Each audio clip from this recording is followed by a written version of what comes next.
They struck her with their rifles, hard, right in the chest, and thought that was the end of it.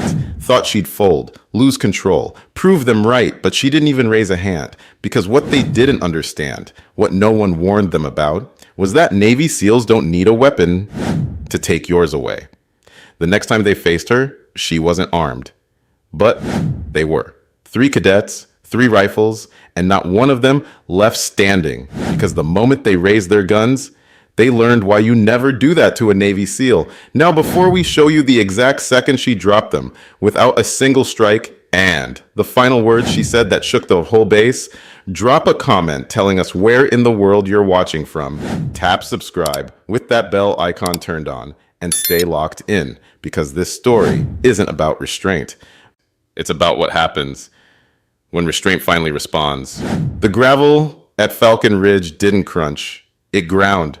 Sharp desert shale baked white by sun and wind, the kind that worked its way into boot treads and stayed there for weeks. The heat sat heavy even at 5 in the morning, thick enough to taste, dry enough to split lips. Somewhere beyond the eastern berm, a diesel generator coughed to life. Then silence again. Always silence. 37 cadets stood at attention across the parade line, sweat already darkening their collars. Rifles slung muzzle down, regulation grips adjusted by the book. But their shoulders were loose, eyes wandering. A few traded smirks when the drill sergeant turned his back. They'd been through the endurance circuit at dark 30, cleared the obstacle run in under 12, and survived a gas mask drill that left half of them puking behind the latrines. By now, they thought they'd seen it all. Then she walked in. Lieutenant Commander Arya Kellen moved like smoke. No bark, no stomp, just the soft scrape of boots on stone and the faint rustle of her navy fleece. 36 years old, lean, composed. Her sleeves were rolled to the forearms, no rank visible. But you didn't need to see them. The way she carried herself said everything. A single name rippled through the line, barely a whisper. Kellen? No one said it loud, but they all heard it. The SEAL with the citation, the one from Khartoum, the mission that went sideways when she reportedly refused to open fire. Civilians in the windows, blurred targets, uncertain angles, disobeyed orders, some said, recalculated the risk. Others claimed. Either way, no one died, and she got a medal for it. Ethical conduct under tactical stress. That medal earned her a ceremony and a reputation she never asked for. The base commander stepped forward, boots clicking sharp against concrete.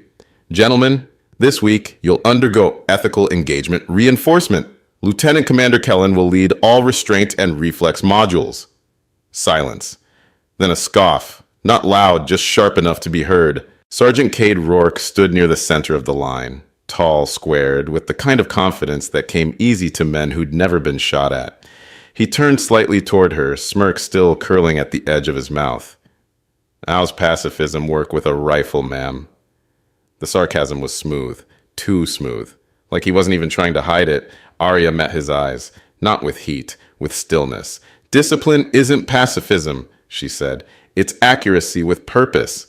The smirk twitched, but didn't leave. Behind him, a few cadets exchanged glances. One mouthed something, another mimicked a meditation pose. Quiet laughter tucked behind a fist. Arya said nothing more, just turned, facing the full group. Drills begin at 0600. Range pads, no gloves. You'll need your hands steady. And with that, she walked off. The sun sliced gold across the range behind her, throwing her shadow long against the dirt. No one noticed how quiet it got after she left. But the first seeds had been planted. The barracks were corrugated heat traps, aluminum siding, rotating fans that did more for noise than cooling, and AC ducts that rattled against dusty concrete like something was dying inside them. After morning chow, the cadets scattered, some toward showers, others toward bunks, but 3 of them peeled off into the far corner near the gear lockers. Rourke sat on the edge of his rack, rolling a resistance band between his palms. Keller leaned against the wall, boots still unlaced, dog tags hanging loose over his undershirt. Mendoza paced, arms folded, dried sweat still streaking his forearms. I'm telling you, Rourke said, she's not a SEAL, not anymore. You don't preach restraint if you've ever seen real fire. Keller scoffed. She's got the trident. Yeah, Mendoza muttered, but it don't mean much when the brass handed out for moral restraint. He made air quotes with his fingers. You ever hear of someone getting decorated for not pulling the trigger? They said she froze, Keller added. No. Rourke's voice sharpened. She chose not to shoot, which is worse. Let her teammate take a round while she weighed philosophy. They didn't know the facts. No one did. Most of the Khartoum incident was still redacted, buried under layers of classification. But facts didn't matter when rumor filled in the gaps. She's trying to teach restraint, Rourke repeated, like the word itself was an insult. Restraint during close quarters. Mendoza cracked his neck. Maybe we show her what restraint looks like. See if she sticks to the script.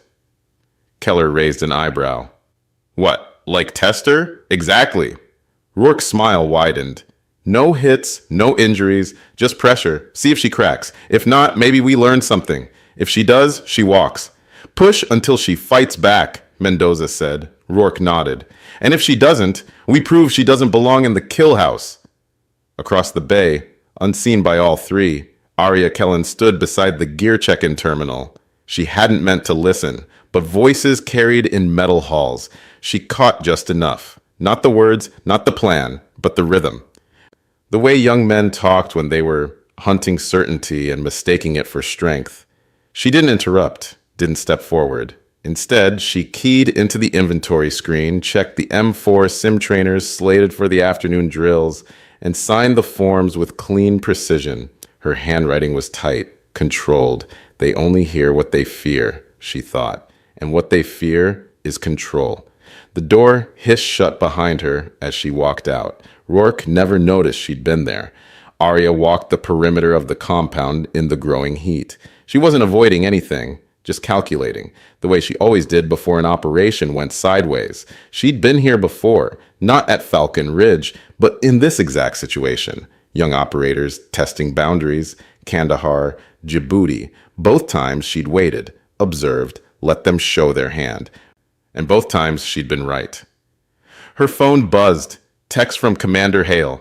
Asterisk, anything I should know about? She typed back, asterisk, not yet. She stopped near the armory, checked her watch. 1400. The afternoon drill started in 30 minutes. Enough time to adjust the training plan. Not to avoid confrontation, but to make sure it happened on her terms. A junior instructor passed by, nodded. Ma'am, petty officer, he hesitated. Be careful with Rourke's squad. They've been wound tight. She looked up. Tight how? Competitive, aggressive, compensating, she said. He nodded. The wind picked up, carrying dust and diesel fumes from the motor pool. They'd test her today. She knew it the way she knew when weather was about to turn. The only question was how far they'd go. By midday, the sun had turned the range pavilion into a furnace. Metal folding chairs too hot to touch. Rifle barrels wrapped in damp towels. Canteens lined up like silent spectators along the bench. The cadets assembled with the usual mix of fatigue and bravado. Shoulders rolled back, eyes shaded beneath issue caps. A few still chewing the last of their MRE crackers. Lieutenant Commander Arya Kellen stood at the front, alone.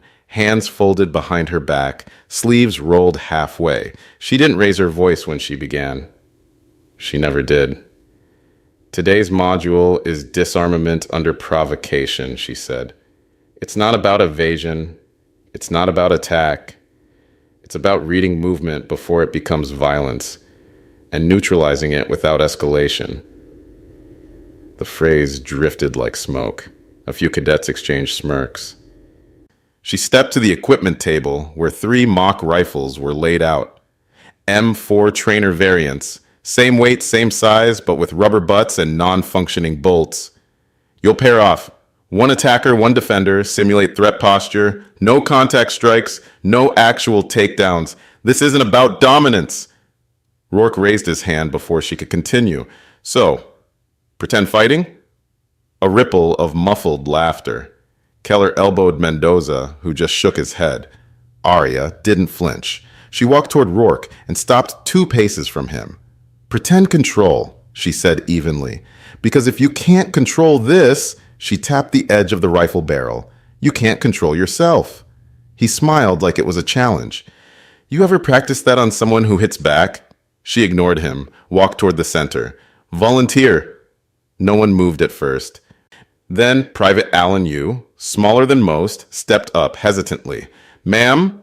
"Threat posture," she instructed. "Raise your rifle. Aggression, not attack." He did, clumsily. Two-handed grip, poor stance, elbows flared. She read it instantly. Then she moved. No warning. Just pivot, redirect, strip. The rifle was out of his hands before he realized what had happened. Her right arm looped under, locked his elbow, and used his own weight to guide the weapon down, then out. No pain, no force, just precision. The cadets froze. Yu stood blinking at his empty hands. Arya offered him back the rifle like a teacher handing a student's pencil across a desk. "Thank you, Private." She turned to the group. That was one motion, one breath, no strikes, no threat. A beat of silence. Then Rourke muttered under his breath, just loud enough. "Or one way to make us all look like cowards." This time the smirks weren't amused. They were tight, threatened. She turned, eyes scanning the crowd, but said nothing. The lesson was over, but the resentment had just begun. The afternoon heat settled heavy on the gravel, turning sweat into paste and breath into steam. The cadets were spread across the southern end of Falcon Ridge's training corridor, mock rifles in hand, squinting against the sun. Some crouched behind low barriers, others moving in pairs between cover cones. Lieutenant Commander Arya Kellen moved among them like a phantom, calm, silent, corrective without criticism. She adjusted one cadet's stance with a 2-finger nudge to the elbow, pointed with her chin when another fumbled a grip. "Breathe before you move," she said quietly. "React second, decide first." But not everyone was listening. Cade Rourke had peeled off from his assigned pair. He circled back toward the instructor's lane with deliberate slowness, boots scraping over gravel. Behind him, Mendoza and Keller followed at a measured distance, pretending to adjust their sling straps. Arya caught it in her periphery. Didn't change her pace, didn't acknowledge it. Rourke stepped into her path and stopped. "Ma'am," he said, too casual. "Got a live scenario for you." She raised an eyebrow. "You're off sequence, Sergeant." "Yeah, but we were wondering how your pacifist drills hold up under pressure." He leveled his mock rifle. Not aimed, not touching, but the stock hovered close to her sternum. The message wasn't subtle. She didn't blink. "Lower your weapon." He tilted his head. "This one's fake, right? Just posture, like you said." She took a breath. "Stand down, cadet." Behind him, Mendoza gave a low chuckle. "Maybe she wants us to try." Arya's hands stayed at her sides. Still, steady. Rourke leaned in half a step, the tip of the stock now just inches from her chest. "Come on, Commander, you train restraint, show us how far it goes." She didn't move, didn't flinch. He jabbed. It wasn't a full strike, not quite, but the rifle butt thudded square into her upper abdomen, enough to knock the air out of her lungs, enough to fold her slightly at the waist. The breath she'd been holding left her with a sharp gasp. Laughter cracked from behind them, then died instantly. Because she didn't collapse, didn't fall, just straightened. Breath shallow, shoulders square. The silence that followed was worse than any shout. Rourke's smirk faded. His rifle dropped slightly. Mendoza looked away. Keller shifted his feet. Arya didn't yell, didn't call for command, didn't reach for her own weapon. Her voice was thin, but even. "Drill's over." She turned and walked away. 36 eyes followed her, some stunned, some ashamed, a few confused. But none laughed now. The image of her back, upright, quiet, unshaken, stayed burned into their memory long after the range was cleared. And somewhere beneath the surface of their bravado, a new emotion began to flicker. It wasn't guilt, it was fear. The other cadets had stopped moving. Private Yu stood frozen mid-reload. Corporal Hassan, a transfer from Marine Force Recon, lowered his rifle slowly. "She didn't even flinch," his partner whispered. Yu looked down at his own hands. Remembered the disarm from earlier, how effortless it had been. He'd thought it was just demonstration. But watching her take that strike and just walk away, that wasn't training. That was something else entirely. Across the range, Staff Sergeant Vera, 15-year veteran, stood with his arms crossed. He'd seen the whole thing from the tower. He keyed his radio. "Command, this is Range Tower 3. Lieutenant Commander Kellen just took a direct hit from a trainee. She walked off without engaging." A pause on the other end. "Injuries?" "Negative. She didn't fight back, just stopped it. And now those boys look like they've seen a ghost." "Copy that. We'll handle it." Vera lowered the radio but kept watching. Watching Rourke stare at his weapon like he didn't recognize it. Watching the other cadets exchange glances with the slow realization that something had shifted. They'd crossed a line, and the person on the other side hadn't retaliated, which somehow made it worse. The infirmary light buzzed overhead, soft, clinical, colorless. Lieutenant Commander Arya Kellen sat upright on the edge of the examination table, jacket folded neatly beside her, a gauze pad pressed just below her ribs. The medic, a quiet petty officer with half-shaved eyebrows and a steady hand, finished dabbing the last of the bruising with antiseptic. "No internal damage," he said. "Minor trauma to the abdominal wall. Deep breath might sting for a day or two." She nodded once, slipped the fleece back over her arms. The door opened without a knock. Commander Hale stepped in, gray hair, black shades hooked into his collar, and the unmistakable presence of someone who still believed in chain of command discipline like it was oxygen. He looked at the medic. "Leave us." The petty officer gave a brief nod and exited. Door clicking softly behind him. Hale took a moment before speaking. "You should have reported it immediately." Arya didn't rise. "I finished the session." His jaw clenched. "You got struck during a controlled exercise. On my base. That makes it a breach of conduct and a formal assault on a superior officer." "I was struck by a cadet," she said calmly, "with a training rifle, during an exercise designed to test restraint, which he failed," Hale snapped. "And you let it end there?" Her eyes met his. "I ended it without retaliation. That is correction." He paced once, hands behind his back. The air in the room felt heavier. "You're not just an instructor here, Arya. You're a decorated SEAL with a public record. If you let them cross lines without consequence, it sends a message." She stood now, not aggressive, just present. "Respect can't be ordered, sir. It has to be earned or taught." He studied her face, unreadable as ever. But he didn't argue, not directly.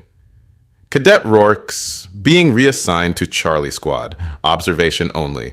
He'll rotate out in 30 days if there are no further incidents." She nodded once. No vindication, no relief. Just acknowledgement. "You sure you want him out there again?" Hale asked. Arya tilted her head slightly. "That depends. On what? Whether he sees correction as punishment or opportunity." Hale didn't respond, just tapped his knuckles once on the edge of the table. "There's going to be a redemption drill," he said. "Controlled conditions, full oversight. If he wants a second chance, he'll take it there. And if he doesn't, then he's out." Arya exhaled through her nose, the faintest sign of breath control. "I'll be ready." She moved past him without salute, without explanation, but not without authority. And behind her, Hale muttered, not for her to hear, but just loud enough for himself. "She walks away from a hit, and they're the ones who look broken." The wind hit harder that morning, a sharp gust coming off the eastern ridge, kicking up grit across the open courtyard and stinging exposed skin like static. But the sky was clear, no haze, no fog, and no room left for misunderstanding. Falcon Ridge's drill square had been cleared of clutter, no obstacle course, no cover, just open terrain and a chalk perimeter about 20 feet across. Inside that box, 3 rifles, 3 cadets, and a single officer standing motionless like the eye of a storm. Observers lined the perimeter, instructors, medics, command staff. Even a few junior officers from the Navy detachment stood along the barricades, arms crossed. They'd heard what happened. Everyone had. Lieutenant Commander Arya Kellen stood in the center of the chalk ring. No body armor, no pads, just black boots, gray range gear, and her hair tied back in a single braid. Her sleeves were rolled, her hands gloveless. Across from her stood Rourke, Mendoza, and Keller, each holding a weighted training rifle. They'd been briefed, cleared, reviewed by range officers for safety. No contact strikes, no body blows, no headshots, dummy rifles only. And still, the tension cracked through the air like heat off a barrel. Commander Hale gave the signal from outside the ring. Begin on my mark. Cadets may simulate close quarters threats. Lieutenant Commander may disarm, redirect, or evade, but no direct strikes unless absolutely necessary. Drill ends on my call or upon clear neutralization. Keller adjusted his grip. Mendoza bounced lightly on the balls of his feet. Rourke said nothing, but his eyes locked on Arya like he meant to prove something. Hale raised a hand. 3, 2, 1. The hand dropped. Mendoza moved first. Too fast, sloppy, charging low with his weapon angled wide. Arya didn't step back, she stepped in. One hand caught the barrel, the other redirected his momentum past her hip. He flew by off balance and landed hard on one knee. She never touched the ground. Keller came next, swinging in a horizontal arc. She ducked, not in panic, but in rhythm, like she knew the strike before he did. Her arm swept up, caught the stock mid-swing, and twisted. The rifle tumbled free, clattering on concrete. One motion, one redirect, no harm. Rourke paused now, rifle half raised. She turned to face him fully, no stance, no guard, just breath and gravity. You still think restraint is weakness? She asked. He snarled and lunged. Not clean, not trained, just force, but Arya pivoted, slid under the arc of his movement. Her hand snapped out, braced against his elbow, and her foot hooked behind his leading heel. She didn't throw him.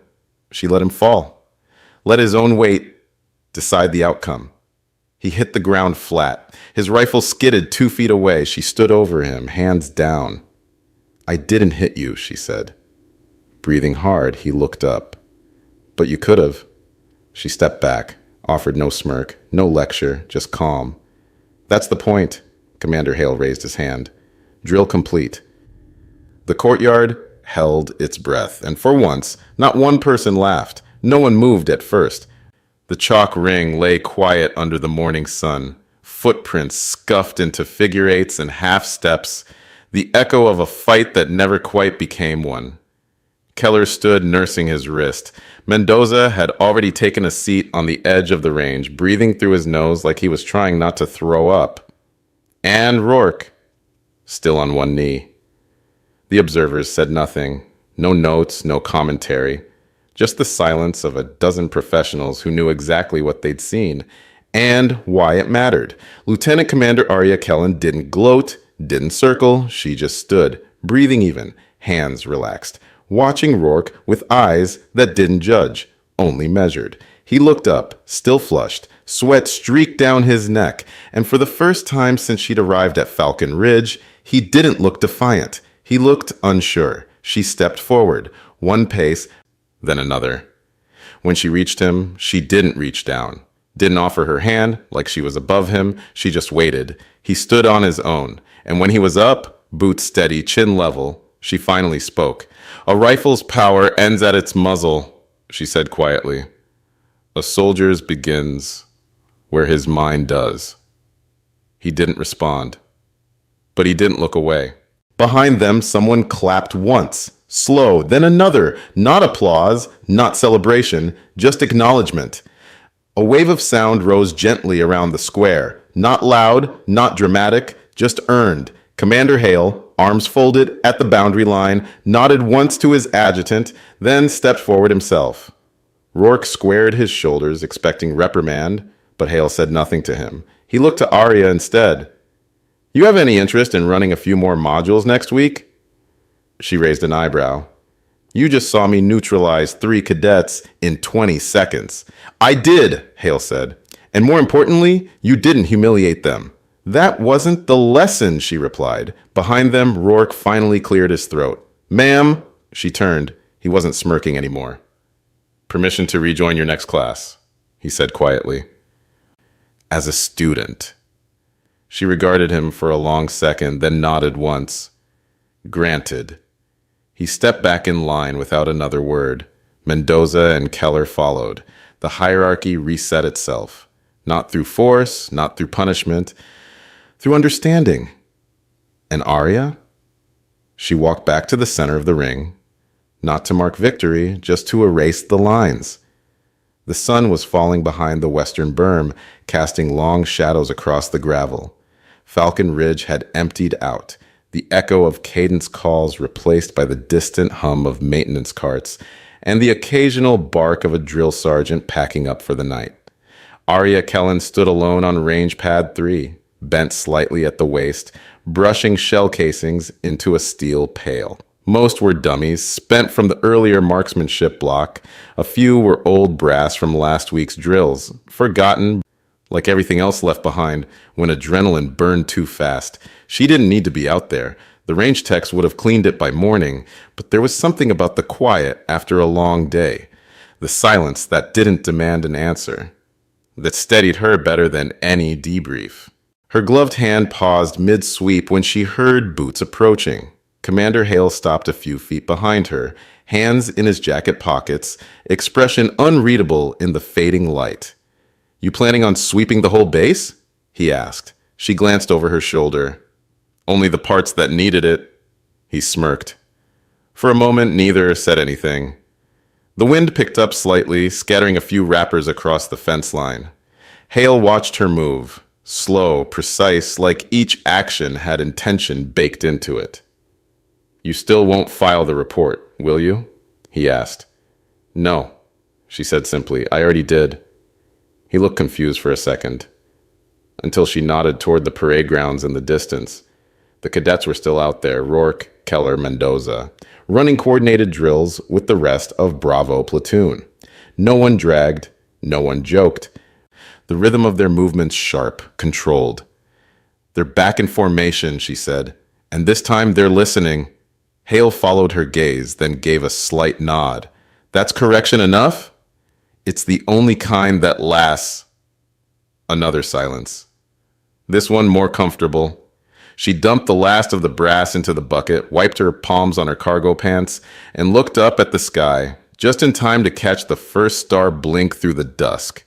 Hale shifted his weight. "You ever think about coming back full time, Instructor Billet?" She didn't answer immediately, just gathered the broom, the pail, and her gloves in one fluid motion.